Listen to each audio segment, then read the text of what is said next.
Hello everyone, আসসালামু আলাইকুম। Welcome back to Maha's kitchen. আশা করি সবাই ভালো আছেন। আজ বানাবো cabbage and carrot stir fry, যা একটি easy, quick, simple side dish recipe. আরও নতুন ভিডিও দেখার জন্য আমার ইউটিউব চ্যানেলটা লাইক এবং সাবস্ক্রাইব করে নিয়ে আমার সাথেই থাকবেন এবং ফ্রেন্ডস অ্যান্ড ফ্যামিলির সাথে শেয়ার করে দিবেন।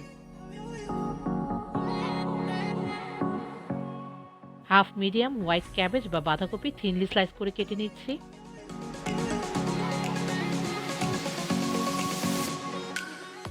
দুইটা মিডিয়াম সাইজ ক্যারট বা গাজর স্কিন পিল অফ করে থিনলি স্লাইস করে কেটে নিচ্ছি। একটা মিডিয়াম সাইজ অনিয়নও থিনলি স্লাইস করে কেটে নিচ্ছি। 2 ক্লব গার্লিক চপ করে কেটে নিচ্ছি এবং কোরিয়ান্ডারও চপ করে কেটে নিচ্ছি। একটি প্যানে মিডিয়াম হিটে 2 টেবিল স্পুন অয়েল নিয়ে নিয়েছি।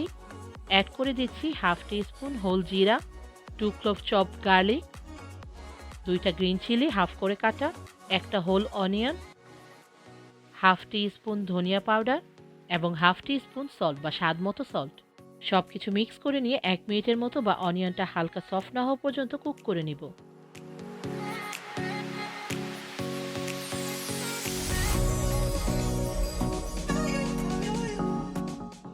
অনিয়নটা সফট হয়ে গিয়েছে।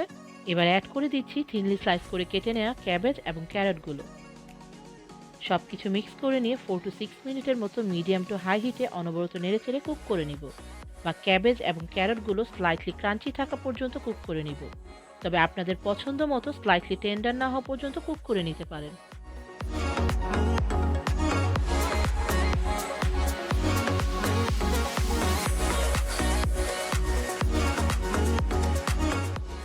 ক্যাবেজ এবং ক্যারটগুলো কুক হয়ে গিয়েছে। এবার অ্যাড করে দিচ্ছি 1 টেবিল স্পুন চপ কোরিয়ান্ডার। সব কিছু ভালোভাবে মিক্স করে নিয়ে 30 সেকেন্ড টু 1 মিনিটের মতো কুক করে নামিয়ে নিব।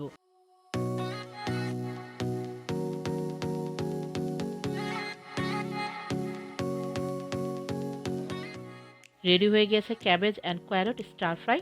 এটি একটি ঝটপট রান্না। আপনারা হেলদি মিল হিসেবে চাপাতি বা রুটির সাথে বা হোয়াইট রাইসের সাথে এনজয় করতে পারেন। আশা করি ভালো লেগেছে। ভালো থাকবেন সবাই। আল্লাহ হাফেজ।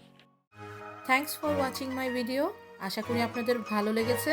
যদি ভালো লেগে থাকে লাইক করুন এবং সাবস্ক্রাইব করে আমার সাথেই থাকুন। বেল বাটনে ক্লিক করে নতুন আপডেটের অপেক্ষা করুন। থ্যাংক ইউ সবাইকে।